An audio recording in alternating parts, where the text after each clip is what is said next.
Philippine President Rodrigo Duterte invoked Wednesday his country's defense treaty with the United States in an apparent response to criticisms he is being soft on China over their maritime disputes in the South China Sea. "Now, I'm calling America. I am invoking the RPS Pact. And I would like America to gather all their 7th Fleet in front of China," Duterte said in a television interview. There was no immediate response from the United States. "I'm asking them now.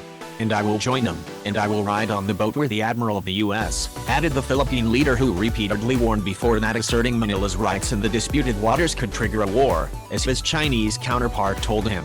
Manila and Washington's 1951 Mutual Defense Treaty allows either of the parties to assist the other in the event of attacks on its metropolitan territory, all in territories under its jurisdiction in the Pacific, or on its armed forces, public vessels or aircraft in the Pacific. The United States has affirmed that the scope of coverage includes the South China Sea, while at the same time maintaining that it does not take sides in territorial disputes there.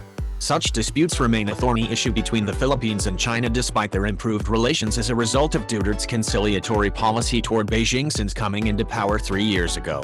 China continues to reject a 2016 ruling of an international arbitration court that invalidates its historical basis in claiming almost the entire South China Sea.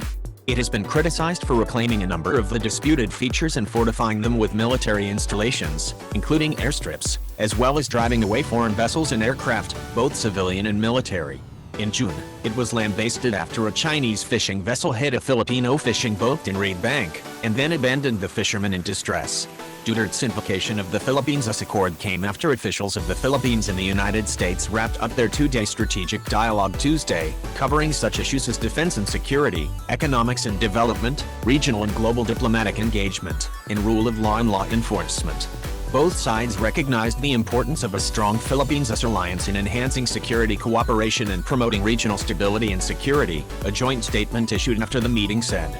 Both sides reaffirmed their commitment to uphold freedom of navigation, overflight, and other lawful uses of the South China Sea, and stressed the importance of peacefully resolving disputes in accordance with international law, as reflected in the Law of the Sea Convention, it added.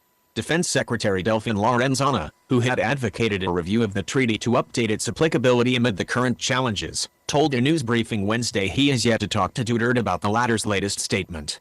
Meanwhile, National Security Advisor Hermogenes Esperon expressed hope that in the end, the international community will always be with us to see to it that the South China Sea will be a maritime area that will have freedom of navigation, overflight, and of course, undisturbed trade. "We may not be a very strong country militarily, but we can say we are able to hold on to our sovereignty and sovereign rights in the West Philippine Sea," Esperon said, using the local name for parts of the South China Sea within the Philippines' exclusive economic zone.